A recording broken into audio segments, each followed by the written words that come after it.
The lie of sultanate syncretism in India.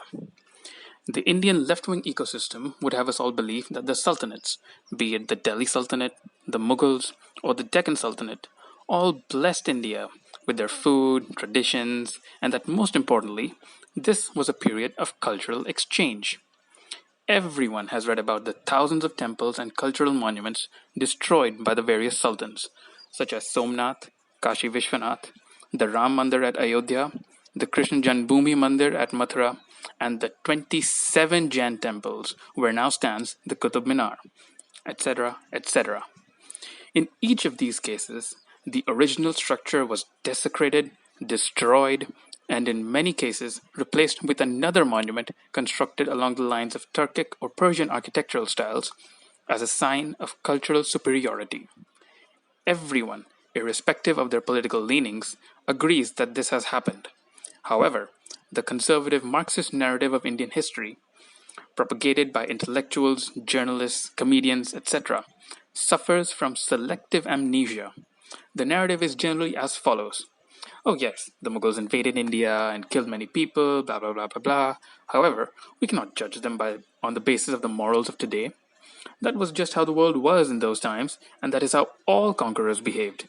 The Mughals didn't just conquer India, they ruled India and they became Indian. Well, leaving aside the fact that the Mughals never actually ruled the whole of India, but rather mostly North India. Their major foray into the south was primarily under the last Mughal, Aurangzeb, and we all know how that ended. Now, what I'm about to show you is that this narrative is complete bullshit.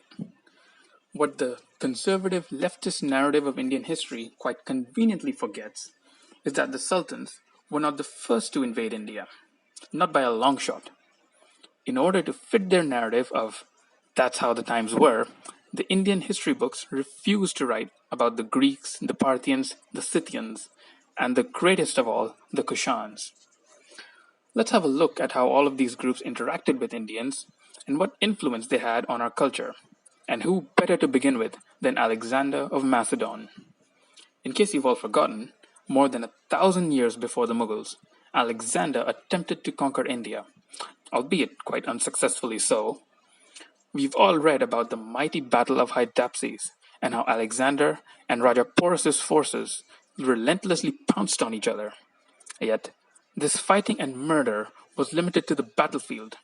What we do not hear or read is of Alexander ever attacking and pillaging our temples or beheading our philosophers.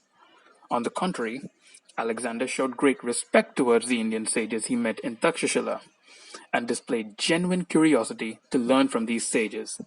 Alexander, a Greek or a Macedonian, whatever you prefer, didn't view the Indians or Hindus and their culture as inferior, just different. Now let's talk about the other big band of raiders from Central Asia who formed an empire in India, the Kushans. Now I'm not going to elaborate on the history of the Kushans, which you can read on from other sources on the internet. What I wish to underscore in this discourse is that the Kushans, just as the Mughals, were foreigners who invaded India. They had a different language, a different culture, different cuisine, etc., etc.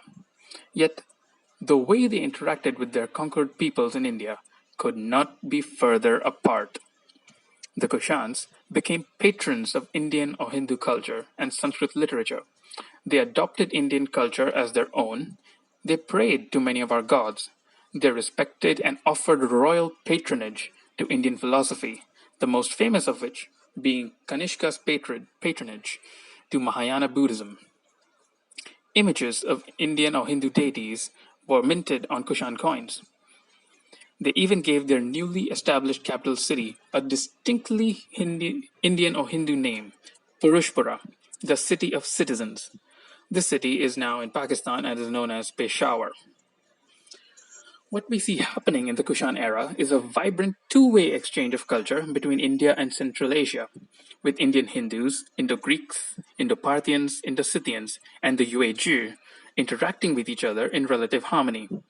The emperor minting coins in Sanskrit, Greek, and Bactrian, with patronage given to various philosophical schools of Hindu Dharma and Zoroastrianism, Greco Roman paganism, Yuezhi paganism, etc. Now contrast this with the Sultanate era, a blatant disregard for Indian or Hindu culture, religious conversions, renaming of existing Indian cities into Persian or Arabic names, an inherent sense of superiority among the sultans, etc., etc. The sultans felt too ashamed to even use the Indian languages, Sanskrit or Prakrit, in their courts. Initially, the only language in the Sultanate courts was Persian.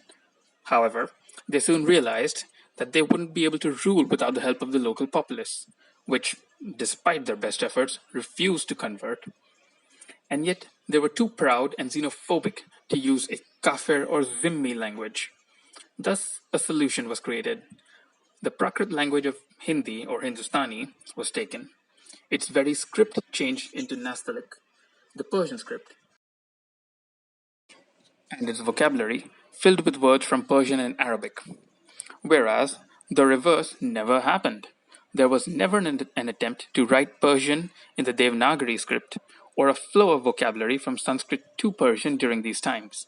What we see is a flow of Persian culture from the Safavid court in Iran to the Mughals in India, but never a flow of Indian or Hindu culture from the Mughals to the Safavids.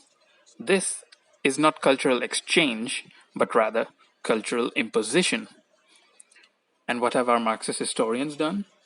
They've removed the Kushans from the annals of our history and have glorified the Mughals to a near divine status as the paragons of cultural syncretism. Why, you may ask? Because even a cursory reading of the Kushans will open our eyes to the meaning of true cultural exchange and syncretism and expose the cultural imposition sanctioned by the sultanates.